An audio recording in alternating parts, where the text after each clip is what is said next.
Today you will learn how to sketch graphs of the form ax squared plus bx plus c over dx squared plus ex plus f. Let's take a look at this question. Sketch the graph of the rational function y equals 8 over x squared plus 6x plus 5. Now, if we've already gone through last lesson, you should know how to be able to sketch, and you should come up with something like this. Now, there is another point that we can find the value of.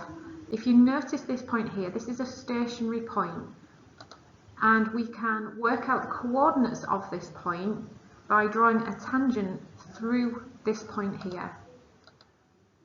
Now, this will have the equation y equals k, and we can then solve these two equations simultaneously. So if we set y equals k equal to the rational function, so we now have k equals 8 over x squared plus 6x plus 5.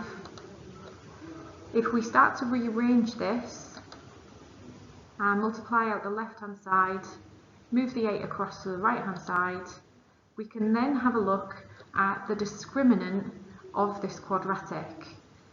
So because we know y equal to k is the tangent, then b squared minus 4ac is equal to 0.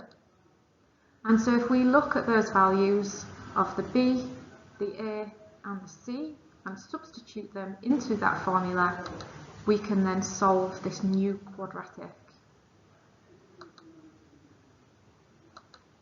This gives us a value of k being equal to 0 or k being equal to minus 2. Now if you notice, this gives us these two lines, the asymptote lines. So k equals 0 is the one across the x-axis, and k equal to minus 2 is the red line on the graph.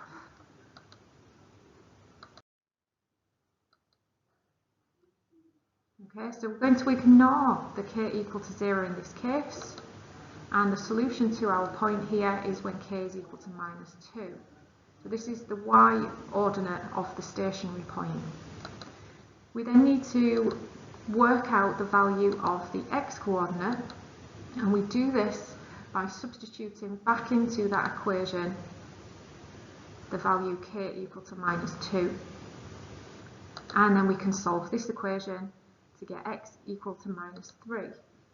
So this is the coordinate of this turning point, the stationary point at the top. Okay, similarly again here, so here is the sketch of this rational function. Now let's see if we can find the values of the turning points of this equation. So we have two tangent lines here, we have one at the top and one at the bottom.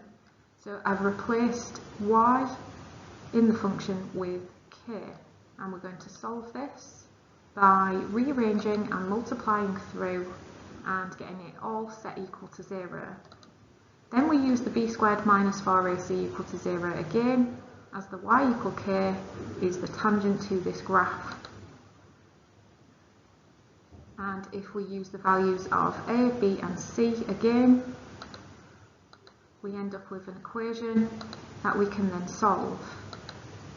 Here k will be equal to 1 plus root 3 or 1 minus root 3.